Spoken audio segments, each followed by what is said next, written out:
ओम नमो भगवते वासुदेवाय।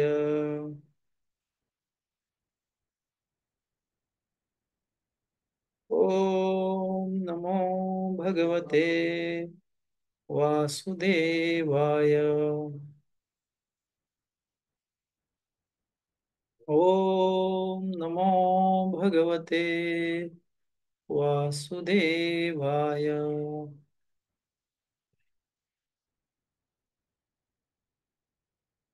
नारायणं नमस्कृत्य नरं चैव नरोत्तमम् देवीं सरस्वतीं व्यासं ततो जयमुदीरये। नष्टप्रायेषु अभद्रेषु नित्यं भागवत सेवया भगवतीरुत्तमश्लोके भक्तिर्भवति नैष्ठिकी। कृष्णाय वासुदेवाय देवकीनन्दनाय च नन्दगोपकुमाराय गोविंदाय नमो नमः। तर आपण आज अ, तुकाराम महाराजांचा जो अभंग निवडलेला आहे या तुका म्हणे या श्रृंखलेमध्ये, तो अभंग जो आहे, आज हे सर्व जग जे आहे तर मानसिक ताणतणावामध्ये आहे. आणि या मानसिक तणावामध्ये असताना आपल्याकडं मानसिक तणावाचं कारण धक्काधक्कीचं जग आहे. यामध्ये जनसामान्याला पोटाची खळगी भरण्यासाठी 14 तास कार्य करावं लागत आहे. आणि जो माणसाचा नैमित्तिक धर्म होता, केवळ उदर भरण्यासाठी कार्य करणे, तो नैमित्तिक धर्म आता नित्य धर्म झालेला आहे. आपला नित्य धर्म आहे तर तो काय आहे? भगवंताची सेवा करणं, भगवंताची भक्ती करणं, आत्मसाक्षात्कारासाठी प्रयत्न करणं. आणि तो आपला नित्य धर्म आज आपण बाजूला ठेवलेला आहे. कारण की आपल्याला नित्य धर्म करण्यासाठी वेळ नाहीये. अशा परिस्थितीमध्ये मग एकमेकाशी नाते ठेवणं, पूर्वपाद भक्ती या शब्दाचा अर्थ डिव्होशनल सर्व्हिस असं करतात. संस्कृतमध्ये भज धातू पासून भक्ती हा शब्द आलेला आहे. आणि या भक्ती या शब्दात भज हा जो धातू आहे, याचा भज सेवायाम संस्कृतमध्ये सेवा करणे म्हणजे भजन करणे किंवा भक्ती करणे. आणि जोपर्यंत कोणी एखा एखाद्या व्यक्तीची किंवा भगवंताची किंवा एका देवी देवताची सेवा करत नाही, तोपर्यंत त्याची भक्ती त्या ठिकाणी दृढ होत नाही. आपल्या मराठीत म्हण आहे, जर कोणी फार प्रेमानं एकत्र राहत असेल किंवा एखाद्याचं स्तुती एखादा करत असेल, तर आपण म्हणतो त्याची त्याच्यावर भक्ती आहे. तर याप्रमाणे प्रेम, या प्रेमासाठी, कारण एकमेकाची सेवा न करत असल्यामुळे आपण काय होत आहे की आपलं आपापसात प्रेम राहिलेलं नाहीये. कारण की आपण स्वकेंद्रित झालेलो आहोत. आपल्याला वेळ भेटला की आपल्याकडं आता मोबाईल आलेला आहे. आणि वेळ भेटलाच तर आज आपल्याला स्वतः एक आपलं सौंदर्य वाढवण्यासाठी आपल्याला वेळ द्यावा लागत आहे. आपल्याकडे अनेक प्रकारचे वस्त्र अलंकार आणि प्रसाधने आल्यामुळे आपल्याला त्याला वेळ द्यावा लागत आहे. म्हणून आपण व्यक्तीला वेळ देत नाही. आणि व्यक्तीला वेळ न दिल्यामुळे काय झालेलं आहे की व्यक्तीला वेळ दिल्यामुळे, न दिल्यामुळे व्यक्तीला वेळ, व्यक्ती व्यक्तीमध्ये प्रेम राहिलेलं नाही. तर म्हणून तुकाराम महाराज आज आपल्याला या अभंगामध्ये जे सांगतायत, सुचवतायत, प्रेम म्हणजे काय, तर कसं असलं पाहिजे, तर हे आज आपण या अभंगातून पाहणार आहोत. तुकाराम महाराजांचं म्हणणं आहे, प्रेम नये सांगता बोलता दाविता, प्रेम नये सांगता बोलता दाविता, अनुभव चित्ता चित्ती जाणे, का सवीचे बाल वाढे कृपा दृष्टी, दुधा नाही भेटी अंगसंगे, पोटामध्ये कोण सांगितले सरपा, उपजत लपा म्हणून, बोलो नेने परी जाणे गोड क्षार, आंतरी विचार त्यासी ठावा, तुका म्हणे बरे विचारावे मनी, आणि भल्यांशी पुसू नये. तर काय सांगितलेलं आहे, प्रेम न ए सांगता बोलता दाविता. प्रेम अशी गोष्ट आहे तर ती सांगून कळत नाही किंवा सांगता येत नाही कोणाचं किती प्रेम आहे, आणि दाखवताही येत नाही. अनुभव चित्ता चित्ती जाणे. चित्त म्हणजे मस्तिष्क, मन, बुद्धी, हृदय, असे चेतना जे आहे की ज्याला इंग्लिशमध्ये आपण कॉन्शियसनेस म्हणतो, तो भाव जो आहे, तो भाव किती आहे हा सांगता येत नाही. म्हणून अनुभव चित्ता चित्ती जाणे, एकमेकाचा भाव एकमेकाप्रती जो आहे तो त्यांनाच कळतो, तो दुसऱ्या व्यक्तीला किंवा तिसऱ्या व्यक्तीला सांगता येत नाही. म्हणून म्हणले प्रेम नये सांगता बोलता दाविता. आणि कासवीचे बाल वाढे कृपादृष्टी. तर याप्रमाणे आपण एक एक ओळीचा अर्थ पाहणार आहोत. आणि म्हणून प्रेम नये सांगता बोलता दाविता, चित्ता चित्ती जाण. तर चित्ता चित्ती इथे आपण पाहतो की एका आईचं प्रेम त्याच्या मुलावर किती आहे हे आपल्याला सांगता येत नाही, आणि ते अनुभवताही येत नाही आपल्याला. त्या त्या दोघांमध्येच जो संबंध आहे, ज्याचं एकमेकाशी जे प्रेम आहे, पती पत्नीचा असू दे, प्रियकर प्रियसीचा असू दे, गाईचं वासरावर असू दे, किंवा आईचं मुलावर असू दे, किंवा मित्राचं मित्रावर असू दे, हे प्रेम ते अनुभवावं लागतं. आणि ते एकमेकाच्या, आपला एखादा कोणी प्रिय मित्र असेल त्याच्या सोबत राहणं ही आपल्यासाठी आनंदाची गोष्ट असते. जरी एकमेकाशी काही आदान प्रदान नाही केलं, नुसतं सोबत राहणंही आनंद देणार असतं किंवा मनाला प्रसन्न करणारं असतं. कारण की तो संबंध जो आहे, जो चांगला संबंध असतो, तर तो संबंध हर्षवर्धन करणारा असतो आणि त्याला प्रेम म्हटलं जातं.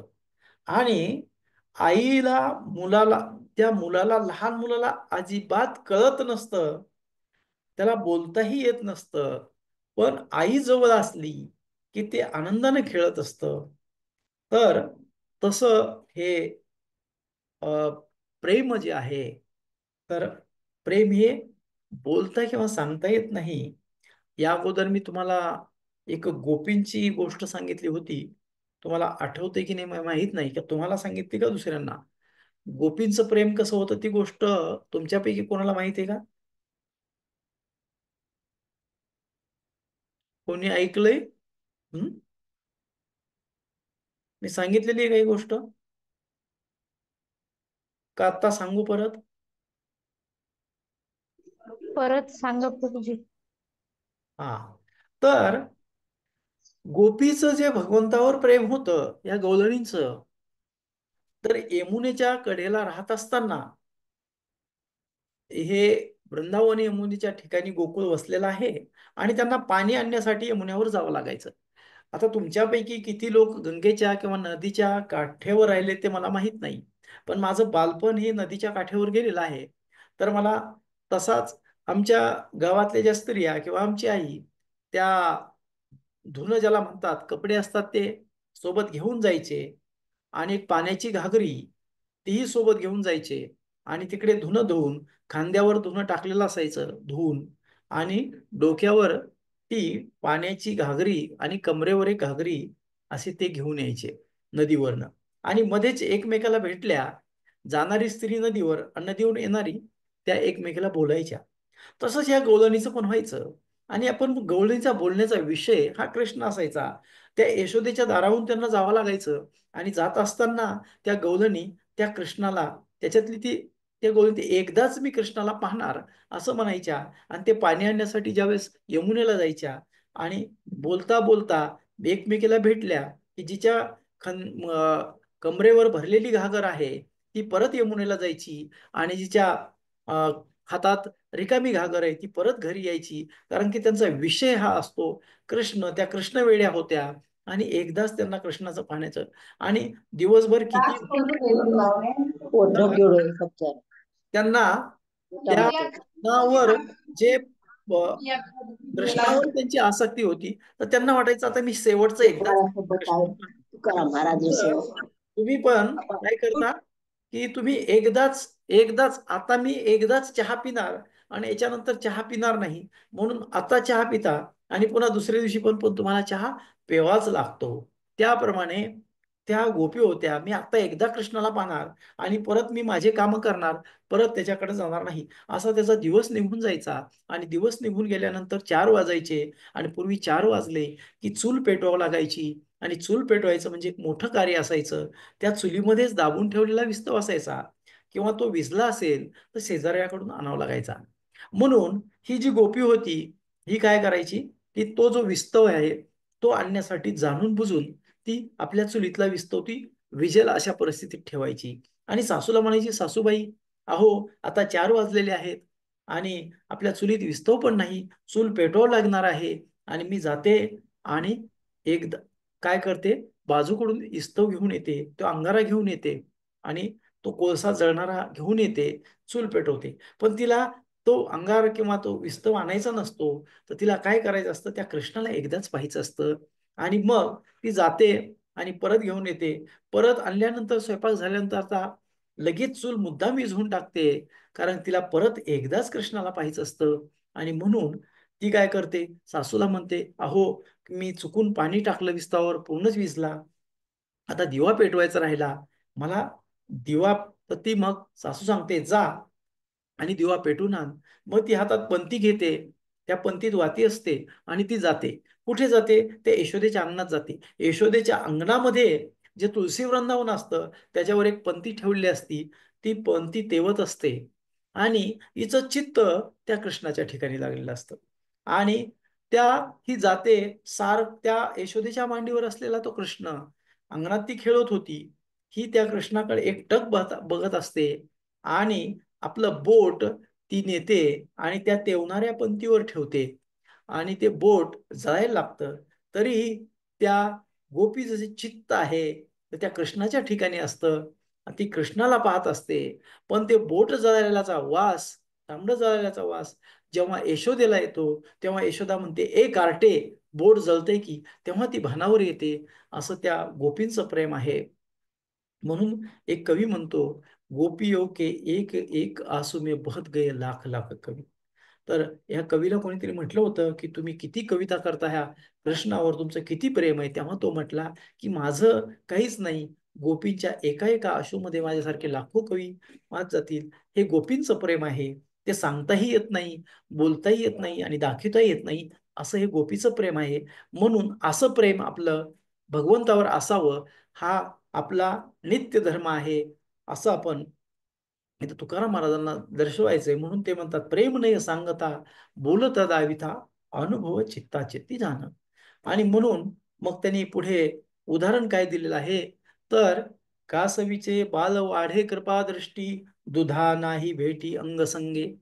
कासव जे आहे तुम्ही ऐकलं असेल प्रभुपाद तात्पर्यामध्ये भगवद्गीतेमध्ये सांगतात की हे उदाहरण देतात कासवीचे बाल वाढे कृपादृष्टी.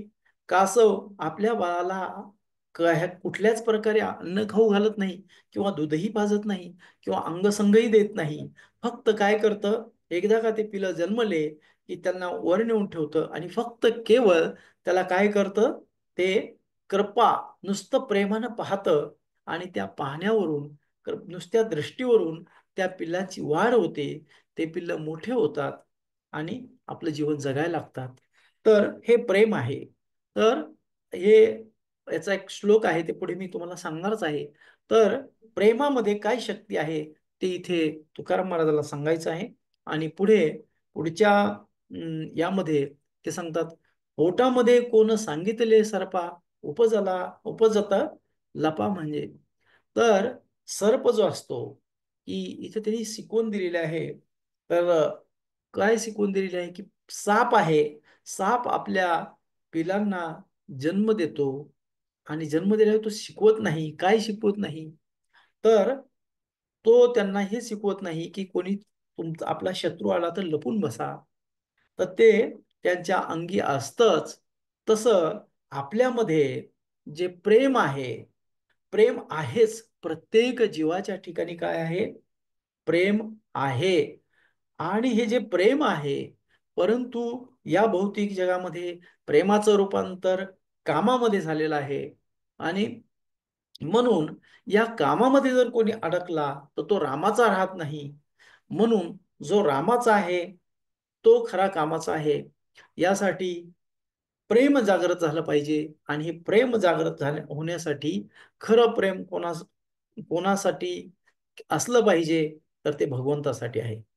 जोपर्यंत मनुष्य हा जीवात्मा परमात्म्याची सेवा करत नाही, तेव्हा त्याला, जोपर्यंत त्याच्या मनामध्ये भगवंताविषयी प्रेम निर्माण होत नाही, तोपर्यंत त्याला समाधान मिळत नाही. आणि समाधान जर मिळालं नाही तर सुख पण त्याच्या जीवनामध्ये राहत नाही. म्हणून आपण काय करत असतो, की प्रत्येक कार्य करण्यासाठी त्या कार्यामध्ये किंवा प्रत्येक गोष्टीमध्ये आपण सुख शोधत असतो. आज आपण पाहतो, सुख शोधण्यासाठी लोक काय करत आहेत, तर त्यांच्याकडं मोबाईल आहे आणि त्या मोबाईलमधून तरी त्यांना आनंद मिळेल, सुख मिळेल, काहीतरी अं, मनोरंजन होईल, या हव्यासापोटी ते मोबाईलमध्ये सारखं गुंतून राहतात. आणि एवढंच नाही तर त्यांना झोप येत असते, तरीही त्यांना त्याच्यातून सुख प्राप्त होत नाही. तो मोबाईल पडतो तरी तो आनंद देत नाही हातातून. तर अशा प्रकारचं हे आपलं जे शाश्वत भगवत प्रेम आहे, त्यापासून आपण दूर गेल्यामुळे या भौतिक जगातलं प्रेम हे आपल्या दुःखाचं कारण होत आहे. आपण अनेक मित्र बनवतो, मैत्रिणी बनवतो, अनेक नातेवाईक असतात आपले, आणि आपले मुलं असतात, आणि त्यांच्याकडून आपल्या अनेक प्रकारच्या अपेक्षाही असतात. पती असेल तर पतीची अपेक्षा पत्नीकडून वेगवेगळ्या असतात, पत्नीच्या अपेक्षा पतीकडून असतात, एकमेकाकडून अपेक्षा असतात. आणि त्या अपेक्षा पूर्ण होत नसल्यामुळे त्यांच्याविषयी आपल्या मनात रागही असतो. आणि मग तो जो राग आहे, तो जो व्यावसायिक बुद्धी आहे, व्यापारी बुद्धी आहे, त्यामुळे आपलं एकमेकामध्ये प्रेम राहत नाही. प्रेम हे कसं असतं, अहेतुकी असतं. प्रेम या शब्दाचा अर्थ, की काही कारण नसताना एखाद्या व्यक्तीविषयी आपल्या मनामध्ये एक जागा निर्माण होणे आणि त्याविषयी आत्मीयता निर्माण होणे, त्या माणसाची सेवा करण्याची इच्छा निर्माण होणे, त्या माणसाचं शुभचिंतने, त्या माणसाचं गुणगान करणे, याला प्रेम म्हणतात. परंतु आज आपण समाजामध्ये पाहतो की केवळ म्हणजे एकमेकाकडे लग्न झाल्यानंतर एकमेकाचं जमत जरी नसेल, तरी आता लग्न झालंय, पदरात पडले, आता काय करणार, आता तो सोडून जाता येतं का, अशा भावना लोकांमध्ये जागृत होत आहेत. बस तू तुझ्या कामापुरतं, मी माझ्या कामापुरतं. तर हे काय आहे, हे भौतिक जगातलं प्रेम नाही, तर हे हे तर हे मध्ये त्यामुळे त्याला प्रेम शिकवावं लागत नाही. म्हणून इथे मध्ये सांगितले की पोटामध्ये कोण सांगितले सर्पा उपजत आला पा म्हणून. त्या कोणी सांगितलं. तसं आपल्याला पाहता लहान बाळ असतं, त्या लहान मुलाला आपण फारसं काही सांगत नाही, त्याला फारसं काही शिकवत नाही, पण त्याला आपल्या आईविषयी जी आसक्ती असते, जे प्रेम असतं, तर ते किती म्हणजे कोटीच असतं, किती आतुरतेच असतं. तुम्ही पहा की ते बाल मनुष्याचं असू किंवा पिल्लू असू पक्षाचं, किंवा एखादं गाईचं वासरू असू, ते आतुरतेने हं, त्या आईच्या प्रती त्याचा जो संबंध आहे, जो नातं आहे, तर ते खऱ्या प्रेमाचं नातं असतं. तर ते खरं प्रेम आहे. तर त्याला सांगावं लागत नाही प्रेम कसं करावं. तसं यांनी सापाचं उदाहरण दिलंय. सापाला जसं लपा म्हणून सांगावं लागत नाही, तसं प्रेम हे करा म्हणून सांगावं लागत नाही. ते स्वाभाविक उत्पन्न होतं, आणि स्वाभाविक प्रेम उत्पन्न झालं पाहिजे भगवंताच्या ठिकाणी. म्हणून आपण भगवंताची काय करतो? सेवा करतो, भक्ती करतो. आणि पुढे त्यांनी सांगितलं आहे की बोलो नेणे परी जाणे गोड क्षार, अंतरी विचार त्याशी ठावा. तर यामध्ये बोलो नेणे परी जाणे गोड क्षार, अंतरी विचार त्याशी ठावा. आता एखादी गोष्ट आपण ज्यावेळेस खातो, ती खारट असू दे की गोड असू दे, तर त्या आपल्यालाच कळतं ती किती खारट आहे किंवा ती किती गोड आहे. हा, कधी कधी आपल्याला लोक विचारतात किती खारट आहे, आपण म्हणतो खूप खारट आहे. किंवा किती गोड आहे, खूप गोड आहे. किती तिखट आहे, तर खूप खूप म्हणजे किती, जास्त आहे कमी आहे एवढं सांगू शकतो आपण. पण किती, ते मोजता येत नाही. त्याचं प्रेमही मोजता येत नाही. ते चित्तानं जाणावं लागतं. अंतरी विचार त्याशी ठावा. तो अंतरचं प्रेम जे आहे भगवंताच्या प्रती. म्हणून आपण की या भौतिक जगात आल्यानंतर आपण पाहतो की हे जे आपलं वरवरचं प्रेम आहे, की आपण मंदिरात जातो किंवा आपण एका भक्ताच्या समूहामध्ये राहतो, तर या भक्तामध्ये खरंच एकमेकाविषयी म्हणजे ते आत्मीयता आहे का, ते प्रेम आहे का, हे आपण कसं जाणू शकतो? ते नाही जाणू शकत आपण. कारण की ते आपल्याला येतात आणि आपल्याला हसण्याचा सराव, खोटा खोटा हसण्याचा सराव आपल्या शाळेमध्ये करून घेतलेला आहे. तुम्ही पाहता, विमानामधून आपण जात असतो, आणि त्या विमानातून जात असताना त्या तिकडे स्त्रिया असतात, आणि त्या स्त्रिया आपल्याला इच्छा नसताना काय करतात? हसून बोलतात किंवा हसतच राहतात. तर ते आपल्याला नमस्कार म्हणत असतात, धन्यवाद म्हणत असतात. खरं प्रेम असतं का ते? खरा आनंद असतो का? हं? ज्यावेळेस आता आम्ही मागच्या वेळेस येत होतो आणि विमानामध्ये, तर आम्ही दोघं जण बसले होतो, आणि त्या बाजूला एक जण बसलेला होता. तर तो काहीतरी गुटखा पोडी खात होता, आणि जे पाणी पिल्याला ग्लास त्याच्यामध्येच थुकत होता, आणि त्या एअर होस्टेसला परत बोलवत होता आणि तिच्या हातात देत होता. तरी ती काय करत होती? स्माईल देत होती, हास्य करत होती आणि घेऊन जात होती. पण तिला आतून किती राग येत असेल बरं? हं? कारण की एकतर तेवढी घाण कोणी आपण हातात घेतो का? तर ह्या या कलियुगामध्ये जे आपल्याला ओरून ओरून दिसणार आहे, ते आपण अंतरी जाणू शकत नाही. त्याचा अंत आपण घेऊ शकत नाही. आपल्याला त्यालाच ते माहीत असतं. म्हणून जरी आपल्याला कधी कधी वाटतं की आपले भक्त जे आहेत, आणि एका समूहामध्ये राहतो, आणि ते आलं की आमच्या घरी नक्की या बरं, मी तुम्हाला प्रसादाला बोलवेल." ह्या सगळ्या ज्या चर्चा असतात, खरं प्रेम आहे का तिथे, ते आपण सांगू शकत नाही. असूही शकतं, नसूही शकतं, हे त्यांनाच माहीत. परंतु ते आपल्याला सांगता येत नाही. म्हणून बोलो नेणे परी जाणे गोड क्षार. आपण बोलू शकतो, ते खारट आहे, जास्त आहे, कमी आहे, तसं आमचं तुमच्यावर प्रेम आहे, तुम्ही आमचे सुहृद आहात, हे सर्व आपण काही म्हणू शकतो. परंतु किती प्रेम आहे हे आपल्याला सांगता येत नाही. म्हणून जर आपल्याला भगवंताच्या ठिकाणी खरं प्रेम उत्पन्न झालं, तर भक्ताच्या ठिकाणी निश्चितच आपलं प्रेम होईल. प्रत्येक जीवाच्या प्रती आपल्या मनामध्ये प्रेम जागृत होईल. त्यासाठी तुकाराम महाराज म्हणतात की सांगत आणि बोलता हे प्रेम येत नाही. या कलियुगामध्ये जे सांगितलं जातं किंवा जे बोलून दाखवलं जातं, माझं तुझ्यावर प्रेम आहे, आय लव्ह यू वगैरे, हे सगळे काय असतात? हे सगळे वरतून दाखवण्यासाठी असतात. पण तसं आंतरीचा भाव तुम्हाला आणि मला कोणालाहीच कळत नाही. तसं आपण जर पाहिलं तर इथे हा जो श्लोक आहे भगवद्गीतेमध्ये रूपात एका तात्पर्यामध्ये, मी आता विसरलोय कुठल्या तात्पर्यामध्ये आहे ते, मी तुम्हाला सांगेल आठवलं तर. तर दर्शन ध्यान स्पर्शेश मश्य कूर्म विहंगमा स्वापत्यानि पुषंती तथा अहम पद्मज. तर हा संवाद जो चाललेला आहे, ब्रह्मदेव आणि विष्णूमध्ये संवाद आहे.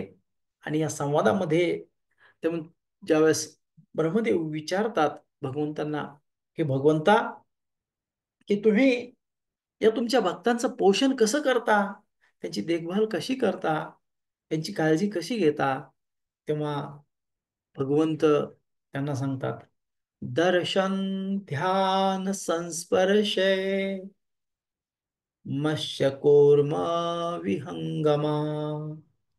तर कसे? दर्शन पाहून मासा आपल्या,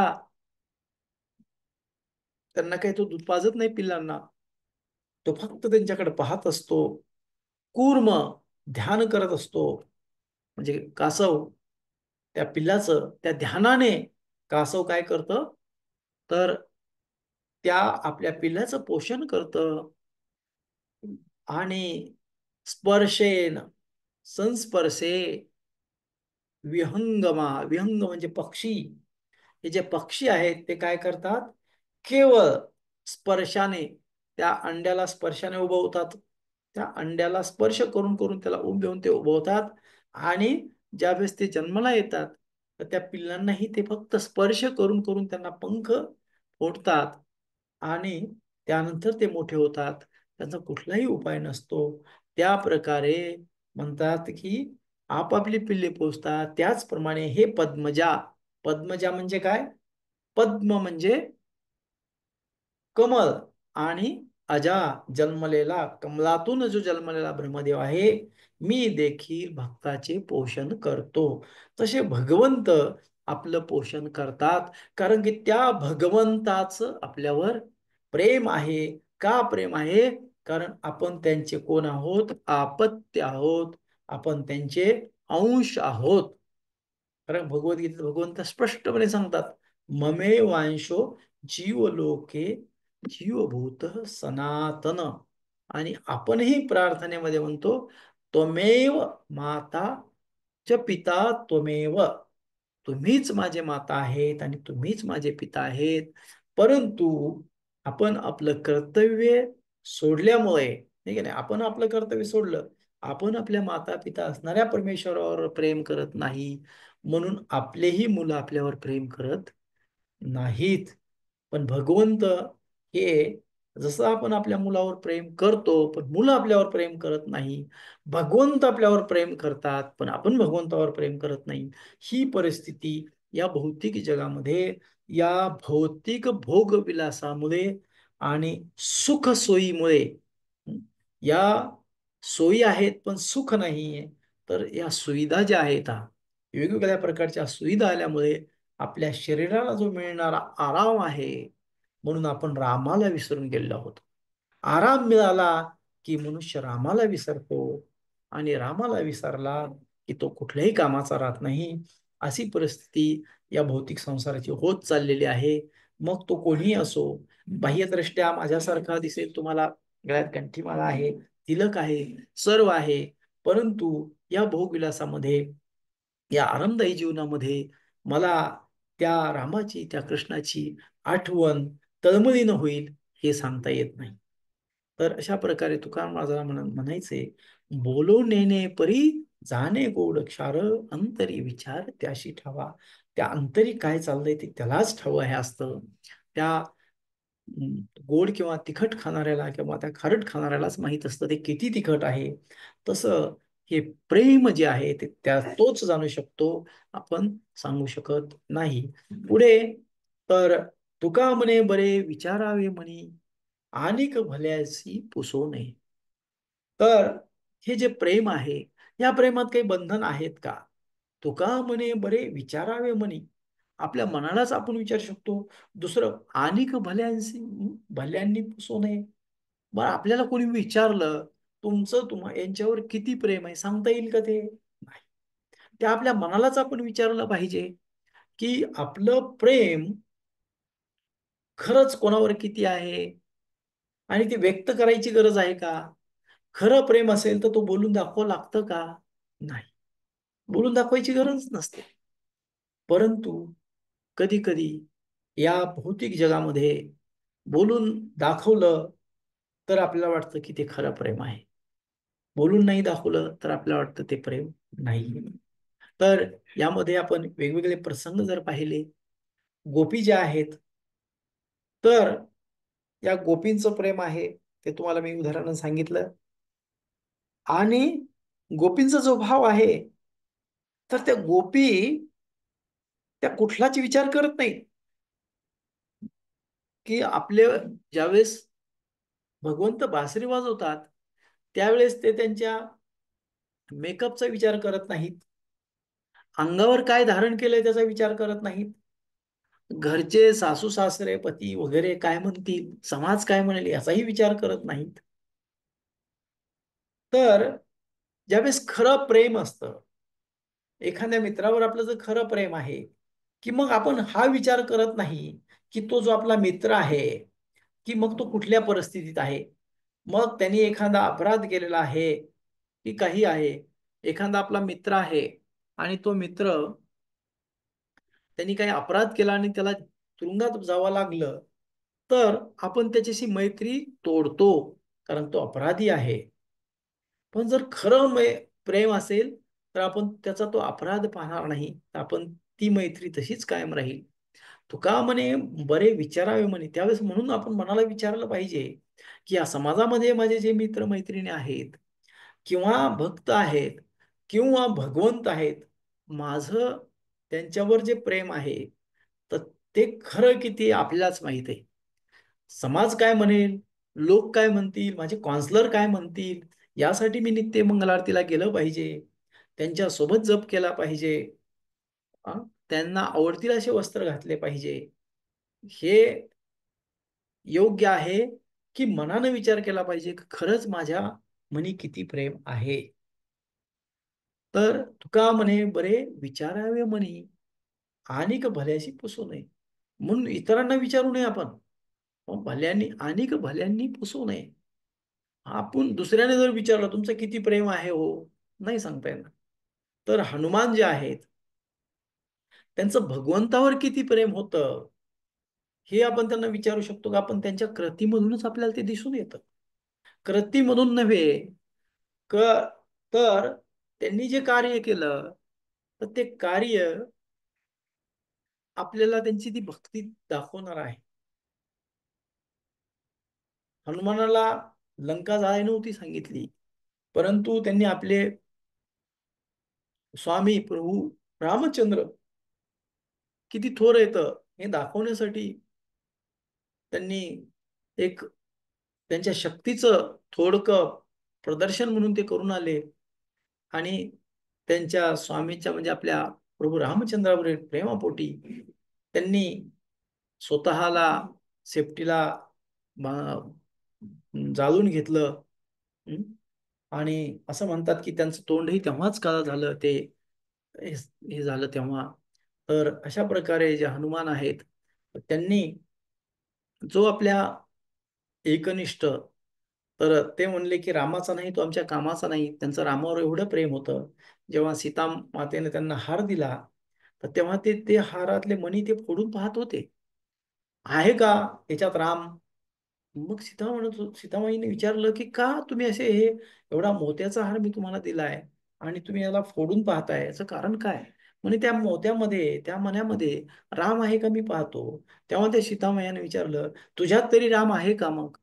तेव्हा त्यांनी आपली छाती फाडून दाखवली. तेव्हा तिथे प्रभू रामचंद्र आणि सीता माई त्यांना दिसली. हे हनुमंताचं प्रेम होतं. तर तसं प्रेम आपलं भगवंताच्या ठिकाणी जागृत झालं पाहिजे. आणि ते आपल्याला मग आपल्याला लोकांना सांगता येणार नाही, बोलता येणार नाही, पण आपल्या मनाला विचारल्यावर कळेल की आपल्या भगवंतावर किती प्रेम आहे. तर त्याचप्रमाणे शबरी जी होती, तर तिनं काहीच विचार केला नव्हता. तिचं जे प्रेम होतं ते बोरं खाऊन ठेवत होती. तर तिनं कधी विचार केला नव्हता की प्रभू रामचंद्र खरंच येतील का किंवा येतील का नाही. पण चिंतन प्रभू रामाचं होतं. राम येतील नाही येतील, रामाला मी आहे किंवा नाही हेही माहीत आहे की नाही हेही तिला माहीत नव्हतं, पण तिचं रामावर प्रेम होतं. म्हणून तिनं जे रामाचा विषयी ध्यास धरला, रामावर जे प्रेम केलं, रामाला ते कळालं, म्हणून राम तिथेही गेले. आणि जटायू जो होता, जटायूनं आपण एक छोटा पक्षी असून आपला आपण त्या रावणाला खरंच अडवू शकू का, किंवा त्याला खरंच आपण त्या रावणाला रावणाकडून सीतेला सोडू शकू का, हाही प्रश्न न स्वतःला विचारता किंवा त्याचा विचार न करता तो त्या रावणासोबत लढाईसाठी सिद्ध झाला. आणि लढता लढता तो शेवटी प्राण धारण करून ठेवले त्यांनी. कोणासाठी? तर केवळ कोणासाठी प्राण धारण करून ठेवले, तर प्रभू रामचंद्र येतील आणि त्यांना मी सांगेन की या दिशेने रावण घेऊन गेलाय, यासाठी त्यांनी प्राण धारण करून ठेवले होते. तर हे प्राण धारण करून ठेवण्याचं सध्याचं जरी तुम्ही म्हटलात की असं होऊ शकतं का, मृत्यू तर येणार आहे, शरीर एवढं क्षतिग्रस्त झालं असताना प्राण धारण करून ठेवता येईल का? ठेवता येतो. तुम्ही पाहिलं असेल की या मुंबईमध्ये जेव्हा तो 11/26चा आतंकवादी हल्ला झाला, त्यामध्ये जो पोलीस शिपाई होता, पोलीस कर्मचारी होता, त्यांनी त्या क आतंकवाद्याला धरून ठेवलं. आणि धरून ठेवल्यानंतर त्यांनी त्याच्या छातीला बंदूक लावून गोळ्या घातल्या. तर 23 गोळ्या मारल्या तरी त्यांनी त्याला सोडलं नाही. तरीही त्यांनी जोपर्यंत दुसरे लोक येत नाही तोपर्यंत आपला प्राण त्यागला नाही.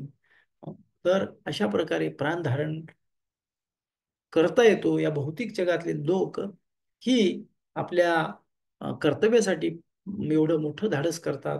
म्हणून जटायू जो आहे त्यांनी आपल्या प्रभूवर प्रेम म्हणजे दाखवण्यासाठी नव्हे, तर खरं प्रेम असल्यासाठी त्या बलाढ्य रावणाशीही युद्ध केलं.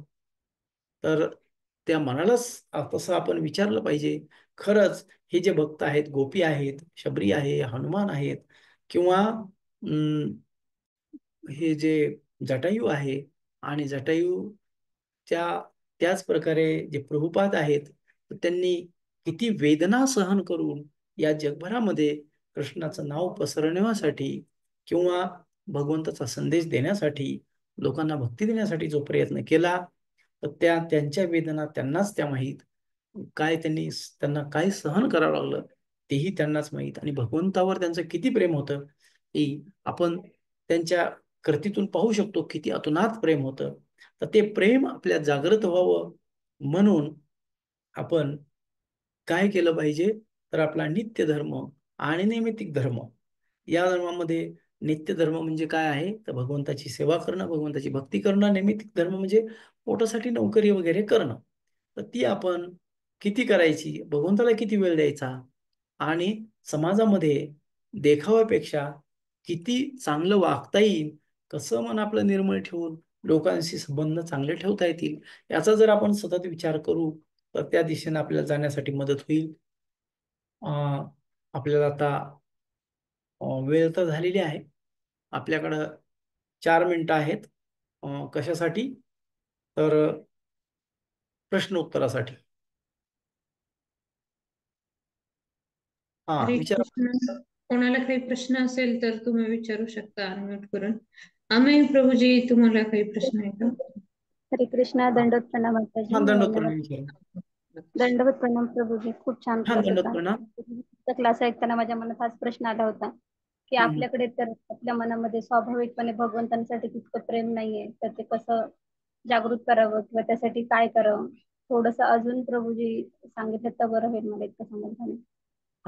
तर बघा, मातेला तर आपल्या मुलाविषयी एवढं प्रेम का असतं, जी आपली आई जी आहे, तुमची आई आहे, तर तुमच्या आईला तुम्ही दुःख सांगितल्यानंतर तिच्या मनात जी तळमळ आहे, किंवा ती वेळोवेळी तुम्हाला विचारत असते, तुम्ही जेवलात का, हे झालं का, काम केलं, काय झालं, तब्येत ठीक आहे का, ती असं काय विचारत असते, खरी तळमळ तिला असते.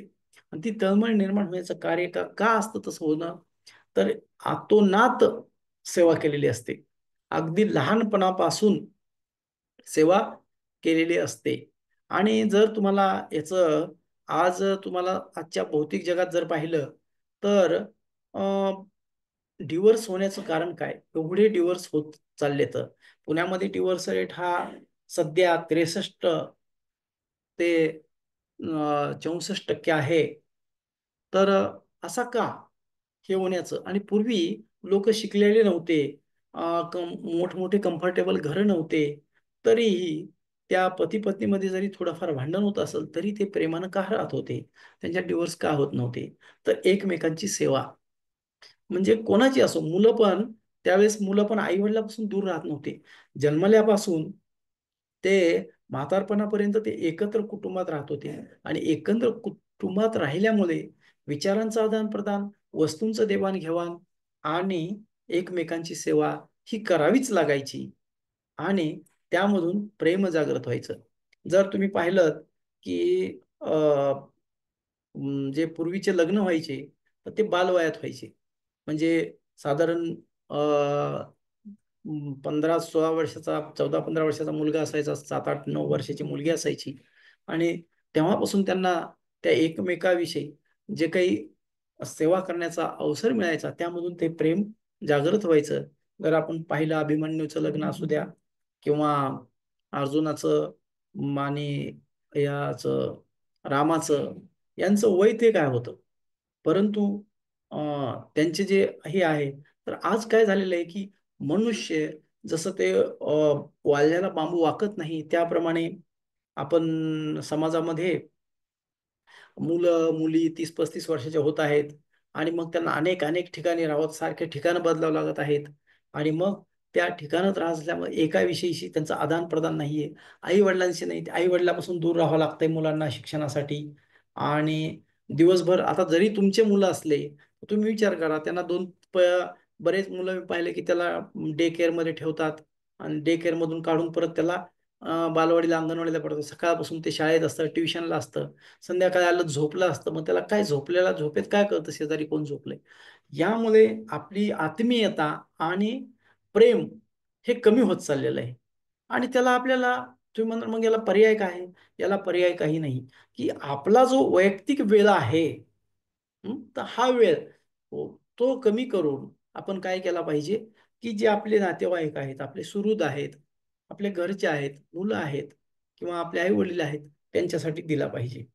आता मला आठवतंय की माझे वडील ज्यावेळेस शरीर सोडत होते, त्यावेळेस सारखं माझंच नाव घेत होते. आणि आजही मला कुठे अडचण आली, म्हणजे काही झालं, तर मला माझ्या वडिलांची सारखी आठवण येते. कारण का, की ते अडीअडचणीला मी जेव्हा त्यांना फोन केला आणि विचारलं की मी आता महाभारत वाचतोय, इथे इथे हे असं आहे, आणि किंवा एखादी स्टोरी मला आठवत नसेल, तर मी त्यांना फोन करून विचारायचा की ही स्टोरी कुठे आलेली, तर ते पटकन मला सांगायचे. म्हणजे हे नव्हतं, तर आमच्यामध्ये जे संबंध होता, की मी आता, आमच्या वडील थकले होते, 4-5 वर्ष ते बेड रिटर्न होते. मग बेड रिटर्न असल्यामुळे त्यांचं सर्व काही आई करायची. आणि मग तो न्हावी यायचा नाही, मग त्यांचे नख काढणे असू द्या, की त्यांचे कटिंग करणे असू द्या, रेडी करणे असू द्या, ते मी जाऊन करायचा तिकडे. आणि मग त्यांना त्याच्यात तो अभिमानानं सांगायचे की मला नाही तर माझा मुलगा येऊन माझी सेवा करतो. तर हे सेवा केल्यामुळे जे आपलं हृदयामध्ये एकमेकाविषयी जे प्रेम जागृत होतं, ते दुसरं कशानं होत नाही, नुसतं बोलण्यानं किंवा होत नाही. म्हणून सेवा हा प्रमुख आहे. कारण सुरुवात आपण केली होती भज सेवायाम, तुम्हाला सांगितलं, प्रभुपादांनी सांगितलं डिव्होशनल सर्व्हिस. त्यामुळे भगवंताची पण आपण जेव्हा सेवा करतो, आणि ती सेवा असं नाही की मंदिरात जाऊन, आपल्या घरी जे विग्रह आहेत त्यांना झोपवताना, त्यांना उठवणे, त्यांना पाणी देणे, त्यांना नैवेद्य दाखवणे, ह्या गोष्टी जर आपण अंतःकरणातून करायला लागू, तर आपल्याला वेळोवेळी त्या भगवंताची आठवण झाल्याशिवाय राहणार नाही. हरे कृष्ण. हरे कृष्ण प्रभूजी. धन्यवाद, खूप खूप धन्यवाद. खूप सुंदर आणि सिंपल पद्धतीने तुम्ही सांगितलं. आजपर्यंत म्हणजे रोज ऐकतोय की सेवा करायला हवे, सेवा करायला हवे. पण आज मला त्याचं कनेक्शन समजलं की सेवा केल्यामुळे त्याचं रूपांतर प्रेमामध्ये होतं. खूप सुंदर सांगले प्रेमानंद. प्रभू. अजून एक प्रश्न विचारू शकते का प्रभूजी हा, माझ्यासाठी? विचारा विचार.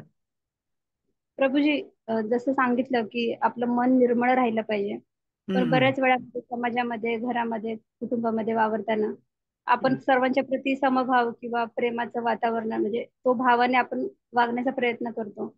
पण तरी कुठेतरी काही काही नात्यामध्ये थोडस वाद म्हणजे किंवा होतं होतं. मॅच ते मॅच आता तुम्हाला सांगतो की मीही असू द्या, तुम्ही असू द्या.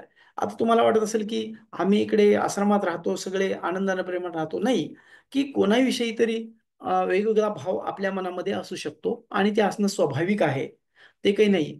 परंतु ज्यावेळेस आपण वारंवार शास्त्राचं वाचन करतो, तर तुम्हाला सांगतो विशेष म्हणजे मी सुभाषित जे आहेत संस्कृतमध्ये, हजारो सुभाषित आहेत. आणि ज्यावेळेस तुम्ही हे सुभाषित वाचताना, तर त्यावेळेस मध्ये एक एक सुभाषित असे आहेत. सुभाषित म्हणजे दुसरं तिसरं काही नसून सगळ्या शास्त्रातले, पुराणातले, वेदातले काही काही असे श्लोक, नीतीचे श्लोक आहेत. हा, तर ते जे श्लोक त्यांनी एकत्र केलेले आहेत आणि त्यामध्ये त्यांनी समाजाशी आपलं काय नातं आहे, समाजामध्ये काय आदान प्रदान करता येईल, किंवा या प्रत्येक गोष्टीचं आपल्यावर काय ऋण आहे, हे त्याच्यामधून त्यांनी सांगितलेलं असतं.